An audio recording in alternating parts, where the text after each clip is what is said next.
తూర్పుగోదావరి జిల్లా అనపర్తిలో మాజీ ప్రధాని అటల్ బిహారీ వాజ్పేయి శత జయంతిని ఘనంగా జరిగింది. సుపరిపాలనా దినోత్సవం సందర్భంగా ఈ వేడుకను నిర్వహించారు. వాజ్పేయి దేశాన్ని అభివృద్ధి వైపు నడిపించడంలో కీలకంగా వ్యవహరించారని ఎమ్మెల్యే నల్లమిల్లి రామకృష్ణారెడ్డి అన్నారు.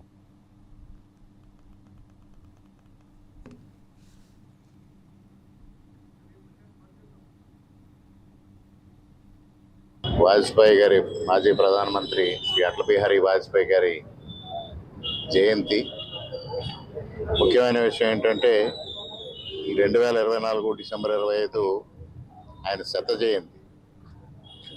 శత జయంతి సందర్భంగా కేంద్ర ప్రభుత్వం సుపరిపాలనా దినోత్సవంగా ప్రకటించడం జరిగింది. నిన్నటి రోజున నేను ఇక్కడ స్థానికంగా అందుబాటులో లేకపోవడంతో ఈరోజు ఆ మహానుభావునికి అనపర్తి నియోజకవర్గంలో కూటమి తరఫున నివాళులు అర్పించుకుని వారిని స్మరించుకోవడం జరిగింది. ఆయన రాజనీతిజ్ఞత, దేశానికి చేసిన సేవ, అభివృద్ధికి ఆయన వేసిన అడుగులు, రక్షణ రంగంలో భారతదేశాన్ని ఒక పటిష్టమైన శక్తిగా రూపొందించిన విధానం, ఇవన్నీ చిరస్మరణీయం. ఆయన భారతీయ జనతా పార్టీ అగ్రనేతగా ఉన్నప్పటికీ ఎవరితోని శత్రుత్వం లేకుండా అన్ని పార్టీలతోని సమన్వయం పాటిస్తూ అజాత శత్రువుగా వెలిగిన మహోన్నతుడు.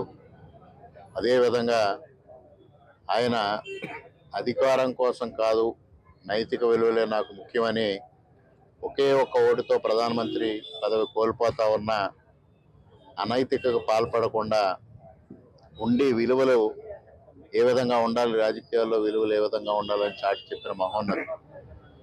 అటువంటి వ్యక్తిని స్మరించుకోవడం, వారి బాటలో అందరూ నడిచే విధానాన్ని అనుసరించడం ముఖ్యమని తెలియజెప్తూ, వారికి ఘనమైన నివాళి చెప్తూ, వారి ఆత్మ